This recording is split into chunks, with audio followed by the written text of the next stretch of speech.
Kita diciptakan menjadi manusia yang berbeda dengan ciptaan yang lain. Karena kita punya akal dan kita punya pikiran. Itu yang membuat kita berbeda dengan ciptaan yang lain karena kita mampu untuk berpikir dan kita punya perasaan. Saudara, namun di dalam realita hidup kita terlalu banyak menggunakan pikiran kita untuk memikirkan banyak hal yang belum tentu terjadi, tetapi sudah kita pikirkan terlalu jauh yang akhirnya bagi sebagian orang itu mencemaskan. Memang kita harus memikirkan sesuatu di masa depan kita untuk kita rencanakan hidup yang lebih baik.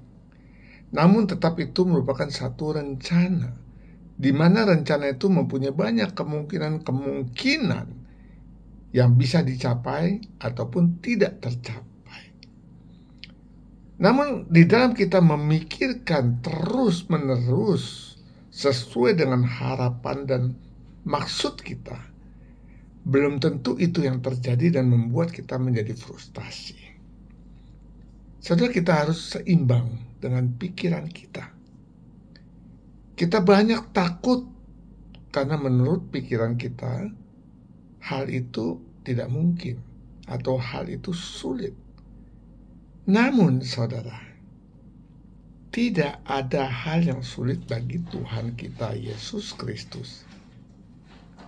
Bagi Dia tidak ada hal yang tidak mungkin. Dia akan memberikan kepada setiap anak-anaknya sesuai dengan kebutuhan dari anak-anaknya ini. Oleh karena itu saudara, kalau kita bisa menyerahkan hidup kita kepada Tuhan, kita akan menemui kesulitan saudara. Bukan berarti kalau kita terima Tuhan Yesus tidak menemui kesulitan. Namun, waktu kita menemui kesulitan, kita ada satu kekuatan untuk menghadapi kesulitan itu, tidak melulu menggunakan pikiran kita yang akhirnya mengganggu perasaan kita.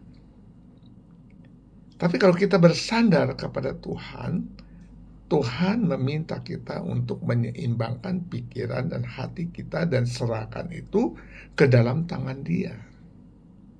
Dan biarlah kita melakukan bagian kita untuk hidup benar di dalam Tuhan sesuai dengan kehendak Tuhan. Maka saudara, walaupun sulit, kita sedikit demi sedikit kita bisa melalui kehidupan kita dengan baik. Saudara, mari kita serahkan pikiran masa depan kita ke dalam tangan Tuhan. Tuhan akan memberikan kekuatan kepada setiap dari kita. Tuhan berkati saudara.